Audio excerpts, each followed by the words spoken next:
틱장애 크면 낫는다는 말 들어보셨죠? 그러면 뚜렛이나 성인 틱은 왜 생기는 걸까요? 지켜보세요. 크면 좋아져요. 이 말 믿고 방치했다가 평생 틱 안고 사는 분들 제가 많이 봐왔습니다. 어머님, 아버님, 아이가 처음 눈을 깜빡거리거나 이상한 소리를 내기 시작해서 병원에 가면 뭐라고 하는지 아시나요? 틱인 것 같은데 크다 보면 나아질 수 있으니까요. 일단 지켜보시죠. 라고 합니다. 그런데 나아지던가요? 오히려 더 심해지는 경우가 더 많습니다. 그럼 다시 병원에 가죠. 이번엔 뭐라고 하나요? 약 처방해 드릴게요 라고 하고 틱을 억제하는 약을 줍니다. 약을 먹으면 처음에는 좀 나아지는 것 같습니다. 그런데 약을 끊으면요 다시 터집니다. 더 심하게요. 그럼 또 어떻게 할까요? 약 용량을 올립니다. 이게 계속 반복되죠. 크면 낫는다는 말, 그거 희망적으로 들리시겠지만 보장은 없습니다. 일부는 나아지겠지만 심해지면 결국 억제하는 약을 쓰는 거죠. 오늘 제가 불편한 진실 말씀드리겠습니다. 우리 아이 틱 심하지 않은데 그냥 둬도 되지 않겠어? 생각하시는 분들은 지금 나가셔도 됩니다. 진짜로 아이의 틱을 뿌리부터 해결하고 싶으신 분, 왜 생기고 어떻게 접근해야 되는지 알고 싶으신 분만 끝까지 영상 시청해 주십시오.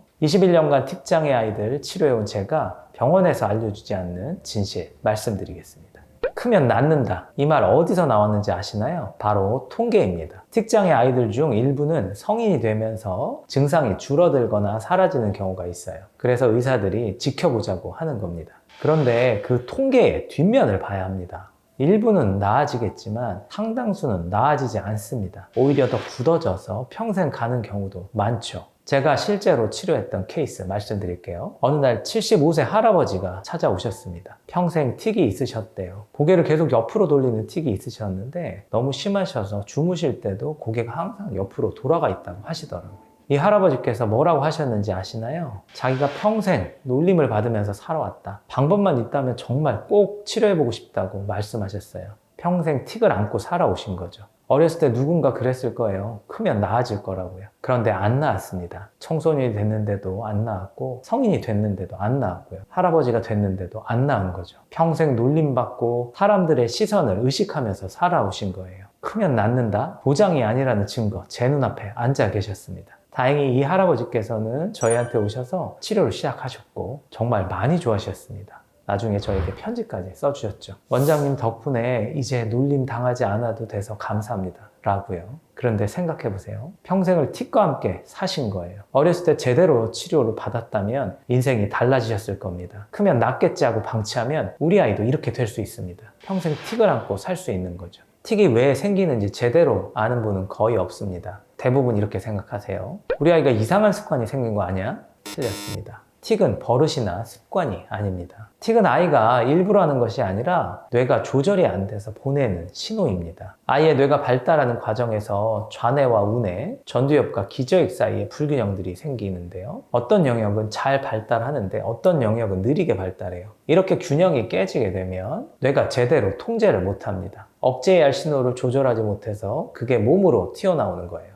뇌가 나 지금 균형이 안 맞아. 조절이 힘들어 라고 몸으로 말하는 겁니다. 증상이 아니라 신호입니다. 그런데 그 신호를 무시하고 억누르기만 한다면요 문제는 해결 안 되고 더 꼬이는 거죠. 자, 여기서 부모님들이 가장 많이 하는 실수 말씀드릴게요. 아이가 틱을 하면 부모님들 본능적으로 뭐라고 하십니까? 하지마, 왜 자꾸 그래? 좀 참으면 안 되겠니? 이거 최악입니다. 틱은 참으려고 하면 더 심해집니다. 왜일까요? 억누르려고 하면 스트레스가 더 신경을 자극하게 됩니다. 재채기가 나올 것 같을 때 참으면 더 크게 터지는 것과 똑같습니다. 하지마 라고 할 때마다 아이 뇌에 스트레스를 주는 거죠. 아이는 내가 이상한 건가? 라고 느끼면서 틱 증상은 더 심해집니다. 악순환인 거죠. 그럼 정신과 약은 어떤가요? 네, 약 먹으면 조용해집니다. 그런데 약 끊으면요 다시 터지죠. 더 심하게 터지는 경우도 많습니다. 약은 뇌가 보내는 신호를 그냥 억누르는 거예요. 불균형은 그대로인데 겉으로 표현만 못하게 막는 거죠. 무릎이 까졌는데 진통제만 주는 것과 똑같습니다. 상처는 그대로 있는데 아프다는 신호만 끄는 거죠. 그리고 약을 오래 먹으면 어떻게 되는지 아시나요? 아이가 멍해집니다. 눈빛에 힘이 없어져요. 감정 표현도 무뎌지고요. 과연 이게 아이를 위한 치료일까요?